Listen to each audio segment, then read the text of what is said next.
ពានរង្វាន់ Nobel អ្នកនរគ្នាប្រហែលជាធ្លាប់ឮឈ្មោះហើយប៉ុន្តែបើឲ្យដឹងស៊ីជម្រៅអំពីមូលហេតុនៃការបង្កើតពាននឹងបង្កើតឡើងដោយអ្នកគេហើយធ្វើខ្លះដើម្បីអាចឈ្នះពានរង្វាន់មួយហ្នឹងគឺអត់ដឹងទេអញ្ចឹងនៅក្នុងវីដេអូនេះគឺខ្ញុំនឹងចំណាយពេលប្រហែល1នាទីជាងនិយាយបកស្រាយទូទៅតាក់ទងជាមួយពានរង្វាន់មួយហ្នឹង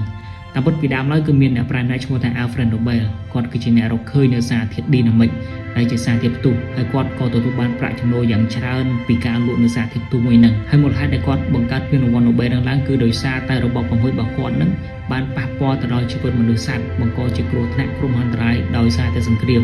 ចឹងបានគាត់បង្កើតពានរង្វាន់ហ្នឹងឡើងហើយពានរង្វាន់ហ្នឹងទៀតសោតឲ្យតែបុគ្គលណារកឃើញអ្វីដែលថ្មីជួយសម្រួលដល់សង្គមមនុស្សសង្គមជាតិគឺគាត់នឹងទទួលបានពានរង្វាន់ហ្នឹងមានដូចជារូបវិទ្យាគីមីវិទ្យាវិទ្យាសាស្ត្រអក្សរសាស្ត្រសន្តិភាពនិងចុងក្រោយគេគឺសេដ្ឋកិច្ចហើយពានរង្វាន់ហ្នឹងនឹងត្រូវប្រគល់ឲ្យជារៀងរាល់ឆ្នាំនៅថ្ងៃទី10ខែធ្នូដែលជាថ្ងៃកំណើតរបស់គាត់ហើយនៅក្នុងទីក្រុងនៃប្រទេសស៊ុយអែតលើកលែងតែពានរង្វាន់តាក់ទងជាមួយនឹងសន្តិភាពទេដែលនឹងត្រូវប្រគល់ឲ្យនៅក្នុងទីក្រុងនៃប្រទេសណ័រវេ